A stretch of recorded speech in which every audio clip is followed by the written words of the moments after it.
tema de hoy es el segundo cautiverio. Vamos en el tema 20 de esta serie. Ya llevamos 20 semanas en esta serie. Una serie que por lo menos va a tener unas 50 semanas cuando lleguemos al cielo. ¿Ok? Porque en la serie vamos a llegar al cielo. Vamos a hablar de ese cielo donde vamos a estar en el futuro, todos nosotros. Así que, déjame decirle algo. Yo siempre recuerdo ese axioma de un programa de televisión español que decía: el hombre es el único animal que tropieza con la misma piedra dos veces. En mi caso particular, no dos veces, cientos de veces. ¿O no es cierto? El ser humano es el único bruto, ¿o no? Tapado, ¿verdad? Los perros no les pasa eso. Los perros aprenden a evitar un peligro, ¿cierto? Los animales aprenden en su instinto animal a defenderse de los peligros.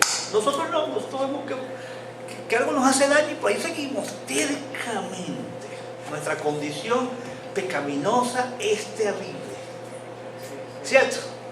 El pecado nos enferma, nos endurece, nos embrutece, nos pone torpes y seguimos golpeando la misma piedra. ¿No es cierto? ¿Verdad que nos pasa a los padres con los hijos de pequeñitos? Uno les dice lo mismo y vuelve otra vez y vuelve, ¿verdad? Ya es de la noche. Y vuelve otra vez y vuelve otra vez y le vuelve a decir y otra vez y son grandes y se van de la casa y todavía la terquedad. Nos olvidamos de algo que hemos estado aprendiendo por toda la Biblia. Nos olvidamos de algo que estamos aprendiendo por toda la Biblia. ¿Sabes qué? Que el pecado siempre trae consecuencias. Y que el pecado siempre será castigado. ¿Ok?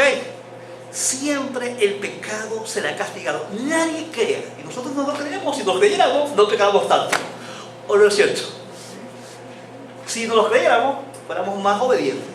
Pero no lo creemos. Ni a veces nos damos cuenta las consecuencias del pecado que sufrimos. Que el pecado nos tiene engañados, esclavizados, y estamos como por la vida, pues, muy frescos. ¿O no es cierto? Muy fresco por la vida. Tranquilo, que se ríe. Si le causa gracia, bueno. ¿Ah? Bueno, así nos pasa como le pasa a él. A veces el pecado nos causa gracia. A todos nos causa gracia. Creemos que hicimos una gran cosota, ¿no es cierto? Nos la estamos comiendo y nos olvidamos que siempre pagaremos las consecuencias, porque Dios, que es justo, siempre, me gusta usar el adverbio siempre, castiga el pecado. Amén. Vamos a ver este proceso en la historia con Israel. Estamos justamente ahorita hablando, entonces ya hablamos del segundo cautiverio. Y vea que Dios es paciente con el pecador. Y lo voy a ilustrar con Israel y lo voy a estar llevándole a nosotros. Vea que después, vamos a recordar la historia. Después que el rey Salomón muere, ¿se acuerdan? Toma el mando del reinado de toda Israel su hijo Roboam. A ver, eso está en 1 Reyes 12, 1 al 24. Y cuando su hijo Roboam toma el mando, ¿verdad? El muchachito inmaduro, ¿te acuerdas qué diferencia con Salomón, que se arrodilló y pidió sabiduría? ¿Se acuerdan? No pidió riqueza, no pidió victoria sobre sus enemigos, sino que pidió sabiduría y Dios lo bendijo. Así que Salomón terminó mal. Terminó sirviendo a los ídolos de las mujeres. Pero cuando su hijo queda en el reino, lo primero que hace es consultar a sus amigos. ¿Qué voy a hacer con esta gente? ¿Se acuerdan? Llama a los muchachos. A los muchachos que juegan picha con él. Para preguntarle cómo resuelve el problema. Porque el pueblo le ha dicho: por favor, bájanos la carga, la presión, porque Salomón nos tenía con impuestos, con trabajo, construyendo edificios. Ya no podemos más. Y el pueblo se le ha acercado para decirle: por favor, ya que eres un rey nuevo, por favor, ten misericordia, ten compasión, bájanos la carga. Y Roboam consultó a sus amigos y su amigo dijo, no, vale, lo que tienes que hacer es ponerle más carga, esclavízalo mucho más. ¿Qué pasó? 10 de las tribus de Israel se rebelaron contra el rey Roboam y se fueron aparte. Y mandaron a llamar al otro hijo de Salomón, que se llama Jeroboam, que andaba huyendo porque Salomón lo quería liquidar, porque se había alzado. Estaba en Egipto, y lo trajeron y lo hicieron su rey. Ahora Israel se dividió. ¿En qué se dividió? En Judá, con 2 tribus, ¿verdad? La de Benjamín y la de Judá. Y el resto de las 10 tribus quedaron en manos de Jeroboam. Roboam y Jeroboam. ¿Te acuerdas? Roboam y Jeroboam. Roboam con 2 tribus y Jeroboam con 10. ¿Qué pasa con Jeroboam? Otro bruto más. Jeroboam ve que su pueblo tiene que seguir ofreciendo culto, ¿dónde? En Jerusalén. Por lo tanto dice, cuando vayan a rendir culto en Jerusalén, a lo mejor el corazón se les va a cambiar y se van a quedar con Roboam. Por lo tanto, para yo resolver este problema, construyó 2 altares con 2 becerros de oro y lo puso en 2 lugares para que el pueblo fuera a ofrecerle culto a 2 becerros de oro dando la espalda a Dios, porque él tenía miedo que si iban a Jerusalén la gente iba a cambiar su corazón y iban a abandonar. Y estableció una idolatría lamentable en el pueblo. O sea, llevó voluntariamente el pueblo al pecado. ¿Usted se cuenta? Dios es paciente, ¿verdad? Que permite todo este despelote, que el pueblo le dé la espalda a Dios, ¿verdad? Dese cuenta que a partir de ese momento, cuando estos 2 reyes se pelean, se dividen, se destruyen y se entregan la idolatría, comienza una cadena sucesiva. Por un lado los de Judá y por otro lado los de Israel. Y dice, la mayoría, con algunas excepciones, ponga atención, la mayoría, con algunas excepciones como Asa, como Josafat, algunas excepciones, 3 o 4, dice la Biblia textualmente, que hicieron lo malo ante los ojos de Jehová. Y dice hay otro rabito en algunos versículos que dice, no solo hicieron lo malo, sino que fueron peor que sus padres. Y la Biblia siempre recuerda, no fueron conforme al corazón de mi siervo David, ¿verdad? Que excepto en el caso de Urías Eteo, fue fiel a Dios. Nunca David ofreció culto a otros dioses. ¿Verdad que no? ¿Verdad que sí, bro? Entonces, vean que el pueblo se fue contaminando. Y cada día venía un rey nuevo, 20 años, un rey nuevo, 40 años otro, 10 años otro, 5 años otro, 8 meses otro. Y el pueblo se iba, ¿qué? Contaminando. ¿Cuál fue el pecado principal de Israel durante sucesivos gobiernos y gobiernos y gobiernos? El primer mandamiento. El primer mandamiento que ellos violaban, no tendrás otros dioses delante de mí. Y lo primero que hacían ellos para resolver sus problemas es buscar ¿qué? Otros dioses. Y no solamente otros dioses, porque al buscar otros dioses están diciendo, en otras palabras, nosotros ya no queremos adorar a Dios como Dios dice. Queremos adorarlo como a nosotros nos da la gana, como a nosotros nos parece. Cualquier parecido por la realidad es pura coincidencia. ¿Está bien? Lo que está diciendo esta gente, lo que dijo, por ejemplo, Jeroboam cuando construyó esos 2 becerros de oro, fue ya se acabó esta fiesta de hacer culto a Dios como a Dios le agrada, como a Dios le gusta. Vamos a hacer culto de otra manera, en otro lugar, en otra forma, otro modelo, otra alabanza, otra música, otra forma de vestirse. Ay, hermano, ahorita hay una forma de culto de algunas iglesias que, así como las discotecas ponen unos humos así que sale aquí, el pastor está aquí explicando y sale el humo ahí. Las luces se intercambian, esa broma, la entrada del pastor es así apoteósica. Es un espectáculo. ¿Está bien? Porque para que la estrella del pastor, el ungido, sea bienvenido ante la asamblea. Mira la terquedad. Mira, ¿qué pasó con esta conducta? Dios, por supuesto, rechaza la ofrenda, pero Dios era paciente. ¿Por qué no los castigaba? ¿Por qué Dios no los castigaba y esperó tantos gobiernos, verdad? 300, 400 años pasó un gobierno, un rey, otro rey, otro rey, algunos se portaban bien, la mayoría, digamos que el 80%, 90% se portó mal, muy mal. otra vez, se parece a nosotros. Pero vea, no olvide esto ahora. Ya dije que Dios es paciente. Dios también es misericordioso y siempre está buscando el arrepentimiento del pecador. Amén. Amén. Vea el segundo aspecto. Dios es misericordioso y siempre anda buscando al hombre, a su pueblo especial, este pueblo escogido especial, para que se aparte del pecado. ¿Y qué es lo que hace Dios? A pesar de que Israel y Judá, los dos reinos, tercamente se mantuvieron en la desobediencia, Dios en su bondad mandaba a los profetas. ¿Qué hacía Dios con cada rey?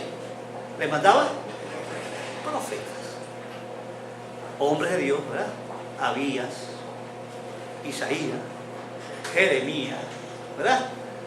Daniel, Amós, Miqueas, profetas y profetas y profetas y profetas y profetas para advertirles que estaban en pecado, para decirles que el pecado trae consecuencias, para decirles que si se arrepienten hay esperanza, hay misericordia, hay perdón de Dios, para darle esperanza también, para decirles que si se arrepienten vendrían tiempos mejores. Amén. Amén. Y que la presencia profética era una demostración de que Dios los amaba. Amén. La presencia ahora de los pastores en el presente y de sus profetas es una demostración de que Dios nos ama. Amén. Y que Dios nos está, por amor nos está hablando toda la semana. Por amor Dios nos está hablando para que uno salga de la condición pecaminosa, absurda en la cual nos encontramos. Amén. ¿O no es cierto? La misma historia, porque Dios es un Dios de amor. Mira, los profetas advertían, por ejemplo, ¿qué advertían los profetas? Que se iban a morir sus hijos. Mira, a Jeroboam lo primero que le pasó fue que su hijo mayor murió por un juicio de Dios. Su hijo Abías. ¿Te acuerdas que mandó a la mujer, mira, disfrázate, disfrázate, y anda el profeta para que le diga qué va a pasar conmigo? Y le dijo, no solamente se va a morir tu hijo, te va a pasar esto y esto.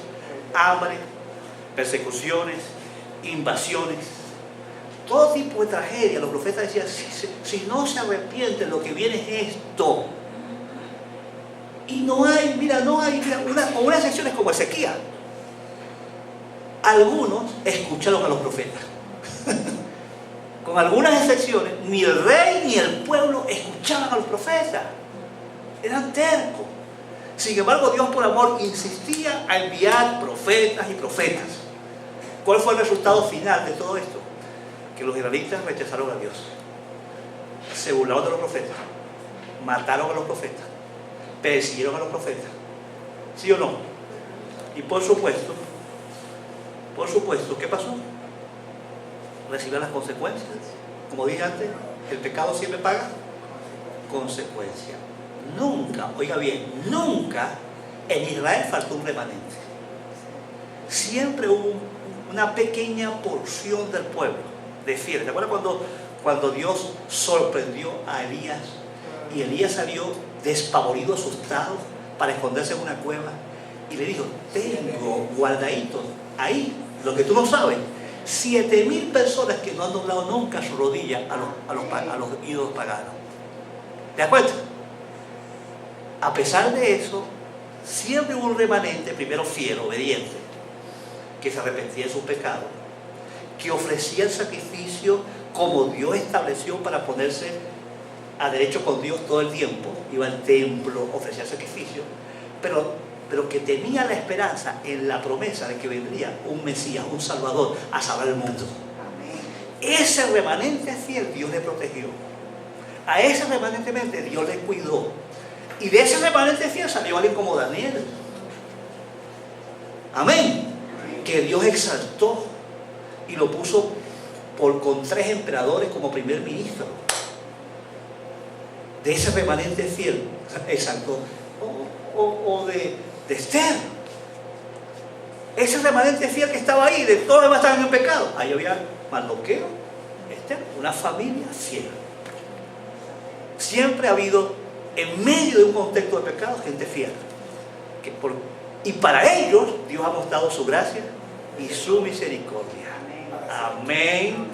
como lo puede mostrar ahora en este tiempo, a nosotros puede mostrarnos su gracia y su misericordia a los que somos fieles en medio de un contexto difícil y complicado. Ahora bien, dije primero, Dios es paciente. Segundo, dije, Dios es misericordioso. Ahora les digo, Dios es justo. Y a tiempo, a su tiempo, en el tiempo que Él decida, siempre castigará el pecado. No juguemos con Dios. Dios castigará siempre a todo aquel que no se arrepienta de sus pecados. Así como fue paciente con Israel por décadas y siglos, y esperó, y esperó, y esperó, pero llega el día cuando Dios, ¿verdad?, castiga a aquellos que son brutos y chocan con la misma piedra 2 veces. Había pasado ya Israel, había chocado ya Israel 2 veces, había desobedecido y terminó en Egipto. 400 años de esclavitud. Pero por la rebeldía, Dios decidió castigar Israel, las 2 naciones, ninguna de las 2, oiga bien, ninguna de las 2, Judá y Benjamín, ¿verdad?, que tenía como sede Jerusalén, y las otras 10 que tenían como sede Samaria, ninguna de las 2 siguió a Dios. Ambas naciones, divididas, se entregaron al pecado y a la idolatría. ¿Cuáles son las consecuencias? Vamos a ver la Biblia, 2 Reyes 17, del 1 al 8, para que leamos ahí rapidito. 2 de Reyes 17, 1 al 8. ¿Qué pasó con estos pueblos desobedientes? Vamos a ver primero qué pasó con Israel. Llegaron, 2 Reyes 17. No olviden que estoy leyendo siempre en la Nueva Traducción Viviente. Y dice, Oseas, vamos a leer del 1 al 8. Oseas, hijo de Ela, comenzó a gobernar Israel durante el año 12 del reinado de Acaz en Judá y reinó en Samaria 9 años. Él hizo lo malo a los ojos del Señor. ¿Va conmigo? Sí. Aunque no tanto como los reyes de Israel que gobernaron antes que él. Imagínate, como siempre dicen, unos peores, otros no tanto. Mira la cosa. El punto es que el pecado nunca se apartó de estos pueblos. ¿Van conmigo ahí? ¿Lo están viendo? Sí. Salmanasar, rey de Asiria, atacó al rey Oseas. Y por eso Oseas se vio obligado a pagar un elevado tributo a Asiria. Sin embargo, Oseas dejó de pagar el tributo anual y conspiró contra el rey de Asiria al pedirle a So, rey de Egipto, que lo ayudara a librarse del poder del rey de Asiria. Cuando el rey de Asiria descubrió la traición, tomó a Oseas por la fuerza y lo metió en la cárcel.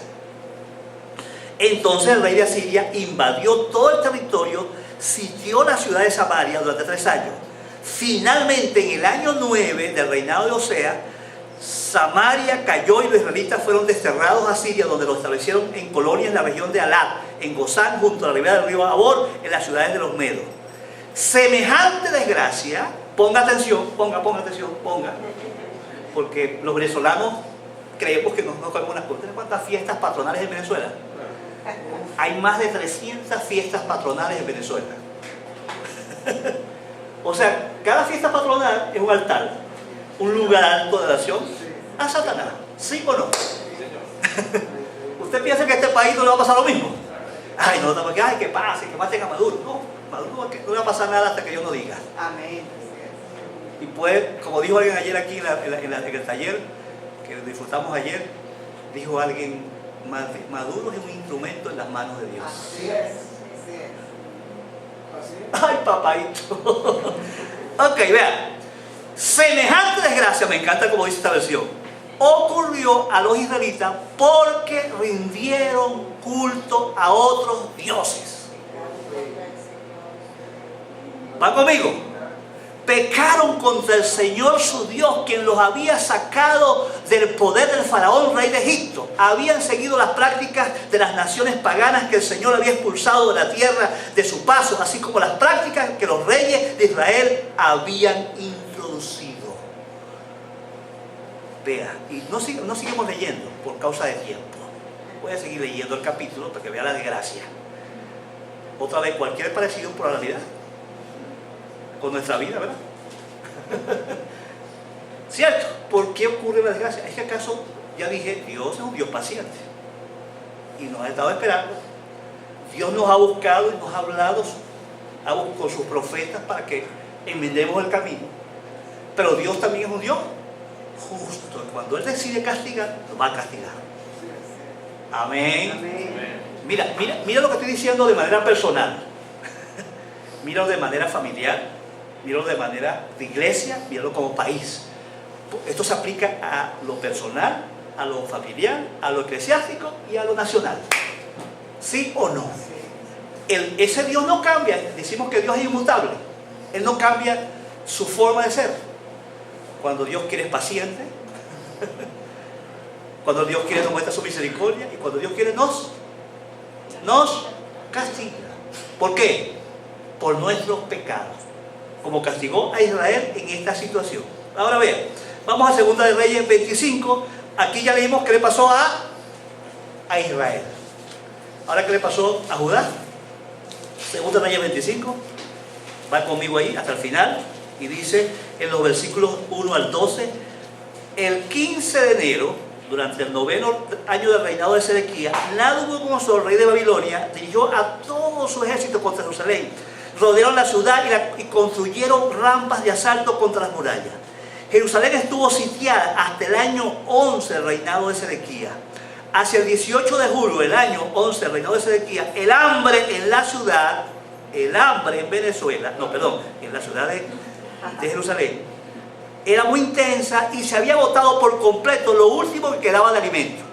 Entonces abrieron una brecha en la muralla de la ciudad. Como la ciudad estaba rodeada por los habitantes, los soldados esperaron hasta la caída del sol y escaparon por la puerta que está entre las dos murallas detrás del jardín real y se dirigieron al Jordán. Sin embargo, las tropas babilónicas persiguieron al rey y lo alcanzaron en la llanura de Jericó, porque todos sus hombres lo habían abandonado y se habían dispersado. Capturaron al rey y lo llevaron ante el rey de Babilonia, que se encontraba en Ribla. Para que tú veas, si el presidente huye, hoy la justicia de Dios lo va a alcanzar. No importa dónde se meta. Capturaron al rey, lo llevaron ante el rey de Babilonia, que se encontraba en Ribla.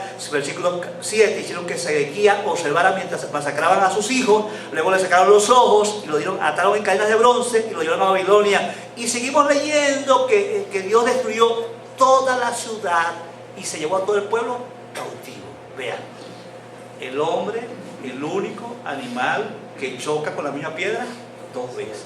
Ya habían sido cautivos. Ya Dios los había libertado. Ya Dios le había dicho que adoraba un solo Dios. Sin embargo, por años y por años y por años y por años y por siglos, ellos insistieron en su terquedad. Cuando la paciencia de Dios se acabó, los castigó y fueron nuevamente al cautiverio. Todito, no se escapó ninguna de las 2 naciones. Una primero que la otra, pero las 2 naciones fueron al cautiverio como producto del juicio de ¿quién? De Dios. Oiga bien, Dios siempre castigará a los desobedientes. Amén. Nadie podrá escapar del juicio de Dios. ¿Usted lo cree o no lo cree? Amén. ¿Está bien? Yo he visto personas en estos ya casi 35 años de ministerio, 24 y medio. Desde abril comencé el año 35. De 35 años de ministerio, yo he visto muchas personas al final de sus días confesando pecados y recordar que a los 17 años por allá habían hecho esto y esto y esto, y pensaban que eso había quedado en el borrador de Dios apartado. No, si no resolviste ese problema, ese pecado trajo consecuencias y juicio para su vida en el futuro. ¿Va conmigo? El Señor perdona, el Señor restaura, pero hay consecuencias que no nos va a quitar. Amén. Como Dios en su misericordia le ha quitado a otros consecuencias, porque Él es soberano. Pero lo cierto es que el que no se aparta, el que no se arrepiente, tarde o temprano le va a pasar factura, le va a aparecer la factura.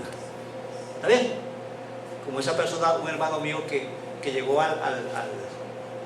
¿cómo se dice? A comprar una casa, y cuando llegó a la casa le dijeron: no, aquí, esta casa no se puede negociar aquí nada, porque hay una cuestión de cantebé, no sé, un juicio por allá hace 30 años por allá. ¿Ah? A muchos les va a salir esa sorpresa.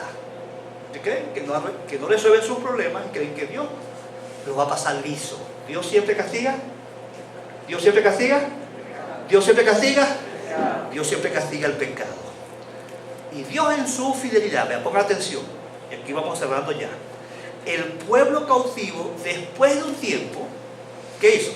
En ambos lugares, los que estaban en Asiria, los que estaban en Babilonia, ¿qué pasó? Empezaron a arrepentirse. Empezaron a pedir cacao, a clamar a Dios, a pedir a Dios misericordia. ¿Está bien? Y Dios aún comenzó a hablarles estando allá. Usted se da cuenta cómo Jeremías les habló al pueblo en exilio. Y les dijo allá en el capítulo, creo que 23 de Jeremías, les dijo que construyan la ciudad y que trabajen por la paz de la ciudad, porque en la paz de la ciudad ellos tendrían también paz. Y que oraran por la ciudad pagana, la ciudad donde estaban cautivos, que allí se portaran bien como ciudadanos. Y cuando Dios vio el corazón arrepentido de ellos, entonces Dios obró milagrosamente. ¿Usted se imagina la manera milagrosa como un emperador como el asirio dijo de la noche a la mañana: mira, decreto que los judíos vayan para su tierra y les voy a dar todo lo que hace falta para que reconstruyan todo lo que hace falta? ¿Qué le parece? Un pagano que adora a otros dioses, de golpe fue tocado por Dios y el curso de la historia de ellos cambió, así como puede cambiar el curso de la historia de este pueblo si este pueblo se pone las pilas. Porque mi confianza no está en el imperio americano, como algunos, ni en la oposición, como en otros. Mi confianza es lo que Dios puede hacer. Y Dios puede hacer en un pueblo que se arrepiente, en un pueblo que no juega con el pecado, un pueblo que no se burle de Dios, un pueblo que no deshonre a Dios. Dios puede hacer mucho. Amén. Israel allá en su gracia única clamó a Dios y Dios los escuchó. Dios escuchó el clamor de su pueblo. Dios permitió que volvieran y reconstruyeran Jerusalén, como Dios puede permitir que todos los venezolanos que ya han salido del país vuelvan. Amén. Y reconstruyan este país. Amén. Toda la mente inteligente que se fue puede volver en un futuro y este país sea otro para la gloria de Dios. Darse cuenta, debido a la inconstancia y ligereza de que ellos llevaron en su vida de tantos siglos, Dios permitió. Darse cuenta, Dios los trae. Dios los trae otra vez a Jerusalén. ¿Y qué pasó después? Después de un tiempo con Israel. Volvieron a pecar otra vez. Y vino un tercer cautiverio y un cuarto. ¿Cuál fue el tercero? Los griegos. Alejandro Magno. Y toda esa gente invadió Israel. Esclavos otra vez. Y los romanos vinieron y atacaron a los griegos, los destruyeron y tomaron el control. Y ahora vino ¿cuánto? La número 4. Vinieron los romanos. ¿Por qué? Porque se estaban portando bien. Porque los profetas no dijeron que si no se portaban bien iban a ser invadidos por los pueblos. Los profetas no escucharon los predicadores, como muchos de nosotros representantes no escuchamos. Vamos para casa y esta tarde nos preguntan qué dijo el pastor y no nos acordamos una papa. Y yo le pedí cuenta que usted vino al culto y no escucha. Porque escuchar no solamente que yo escuché y repetí como un loro lo que escuché, es obedecer lo que escuché. Que si Dios te dijo esta mañana, pon tu vida en orden, arrepiente el pecado, usted llegó a su casa y se puso de rodillas. Y se le pegó a la mujer, le pidió perdón por haberle pegado. Amén. Usted resuelve el problema de una y se pone derecho con Dios. Amén. Amén. No jugamos con Dios, no jugamos con Dios. Que quede claro. Entonces, los romanos, y dése cuenta que Israel pasó por los egipcios, por los asirios, los babilonios, los griegos, los romanos, y aún no aprendían. Otra vez, sí, otra vez los tercos. Mira, ok, pero eso fue en este siglo pasado. Esto fue el siglo pasado. No estamos hablando en el siglo I y en el siglo antes de Cristo. Entonces, hermano, vean. Sucede que la terquedad era tan grande que en vez de volver a Dios cuando estaban gobernando los romanos y los griegos, ¿qué inventaron ellos? Especialmente mataron a los romanos en el año 43 a.C. ¿Qué empezaron a inventar? Bueno, salió una expresión religiosa que se llama los fariseos. Los fariseos eran los legalistas, los que creían que para ir para el cielo hay que cumplir las normas, las reglas. Hay que usar pantalón largo, falda larga, cortarse el cabello corto, no decir grosería, y está listo, voy para el cielo. Iba para el culto de la semana y ya traes ofrenda. En ese momento de crisis, en vez de ponerse a derecho con Dios, inventaron una forma de religiosa equivocada. Aparecieron los saduceos, los que creían que, bueno, esos tipos que se congracian con el gobierno, con todo el mundo, que está la buena con todo el mundo, y a la final tienen un sincretismo religioso, tergiversaban la palabra de Dios, otro grupo religioso. O sea que el pueblo está perdido. En vez de buscar a Dios legítimamente como Dios dijo que le adoraran, con los sacrificios de acuerdo que anunciaban a Cristo, ellos inventaron formas. ¿Y los escribas? Los teólogos. Nosotros interpretamos la Biblia en forma perfecta. Y los teólogos adoraban la teología, no a Dios. Yo me salvo si yo interpreto bien la Biblia. ¿Va conmigo? Y hoy esa distorsión existe hoy. Hay unos grupitos de los cuales nosotros venimos, donde yo vengo, yo pasé por ahí, pues puedo hablar con toda autoridad de ellos, de los bautistas, ¿verdad? Donde la doctrina es lo máximo. Si estás en la doctrina vas para el cielo. Escriba cualquiera. ¿Y qué pasó con ellos? ¿Les fue bien a los judíos? Con ese tipo de expresión religiosa. Dios rechazó todo eso. Eso era basura. Cuando Jesús llegó a esta tierra, que el domingo que viene empezamos a hablar de Jesús, Jesús le dijo: ustedes son unos hipócritas, unas basuras, unas víboras. ¿Cierto? Ustedes han engañado al pueblo, los han apartado de la verdad, han distorsionado su vida. Entonces, hermano, ¿paga consecuencias eso o no? Claro, volvió otra vez. El año 70 todo quedó destruido después de Cristo. Hasta el año 48 los judíos estuvieron no paró por el mundo. Del 70 después de Cristo al año 48, 20 siglos después, los judíos no tuvieron nación. Y todavía no aprenden. ¿Cuáles son los parecidos con nosotros? Mira, lo cierto es que entre los judíos siempre hubo gente. ¿Te acuerdas de Simeón? Cuando llegó Jesús, Simeón. ¿Se acuerdan de Simeón? ¿Se acuerdan de Ana? O la misma María. ¿Se acuerdan de María, verdad? De María. Era cristiana fiel. María no hubiera respondido a ese llamado si no hubiera sido una cristiana fiel. Una hija de Dios fiel. Una persona obediente y que decidió: hágase tu voluntad, como tú dices, ¿verdad? Porque una característica de los fieles es que van a ser tal como Dios pide. Amén. Amén. ¿Cómo actúan los fieles? Tal como Dios exige. No inventan. ¿Quién establece el culto? Dios. ¿Cómo adoramos este culto? Como Dios dice. Amén. ¿Cómo lo honramos? Como Dios dice. ¿Cómo le servimos? Como Dios dice. Amén. El remanente se aparta del pecado. Y el remanente siempre, el remanente de antes, ponía su confianza en el Mesías que vendría. El remanente de hoy pone su confianza en el Cristo vivo, en el cual hemos puesto la fe. Amén. Entonces, hermano, conclusión: todos los pueblos de la tierra, y nosotros también, somos igualitos. Repetimos el mismo modelo de Israel, que rebeldía nos acompaña. ¿Somos rebeldes, sí o no? Sí. Tú sabes que todo este proceso comienza con aceptar lo que somos. Y no esconderlo, en no seguir endiosados, orgullosos de creernos: yo no mato una mosca. Sí, matamos moscas. Y bastante. Sí, olemos mal. Porque el pecado nos hace oler mal. Y sí, no va mal, porque el juicio de Dios es real. Amén. Amén. Y este país merece juicio, ¿sí o no? Sí. Ese mismo Dios de la Biblia es el Dios de Venezuela. Y ese Dios debe castigar el pecado, lo va a castigar siempre. El hombre es el único terco que peca, que choca con la misma piedra, no solamente dos, miles de veces. Nosotros hemos agotado la paciencia de Dios, ¿sí o no? Nosotros hemos sido tercos, obstinados, rebeldes a la voluntad de Dios, ¿sí o no? Nosotros no creemos que Dios siempre castiga el pecado, ¿sí o no? A veces no lo creemos, nos portamos porque de esa manera tan rebelde es porque no creemos. ¿Cierto? Y nos pasa, ¿verdad? Usted no lo ha pasado como padre, que usted ve su niñita, Valesca, mi consentida, ¿verdad?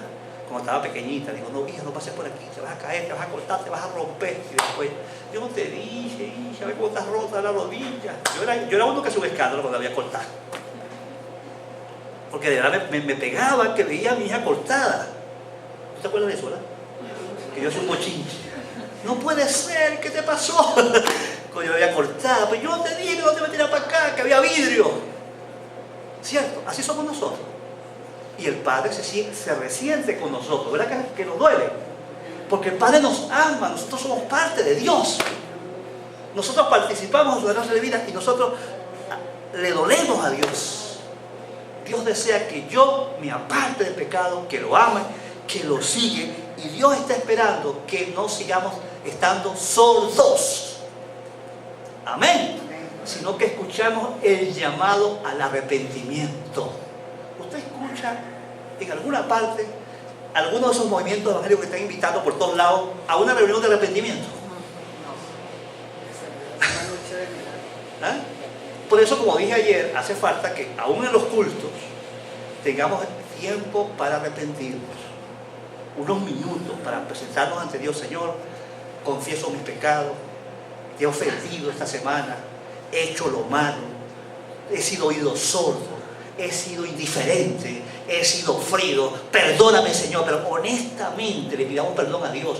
Dios escucha el clamor de un corazón arrepentido. Dice la Biblia, al corazón humilde y contrito y humillado yo no desprecio. Amén. Amén. Y si confesamos nuestros pecados, nuestro Dios es fiel y justo para perdonarnos y limpiarnos de toda maldad. Amén. Dios siempre será fiel a su palabra. Amén. Amén. Si Él dice que va a castigar, va a castigar. Pero si Él dice que va a perdonar, Él perdona. Cuando Él dice que va a restaurar, Él restaura. Cuando Él ha prometido que si le obedecemos nos va a ir bien, si nos vaya bien a Venezuela. Y le voy a decir una cosa, así como Daniel, siendo esclavo, Dios lo exaltó y era el primer ministro. Siendo José un preso, llegó a ser el primer ministro. Siendo Esther una esclava, llegó a ser la reina. Dios también a nosotros, a los fieles, nos puede exaltar. Amén. En contextos difíciles. Amén. Lo que tenemos que aprender no es a depender de las circunstancias, sino al Dios que conocemos. Amén.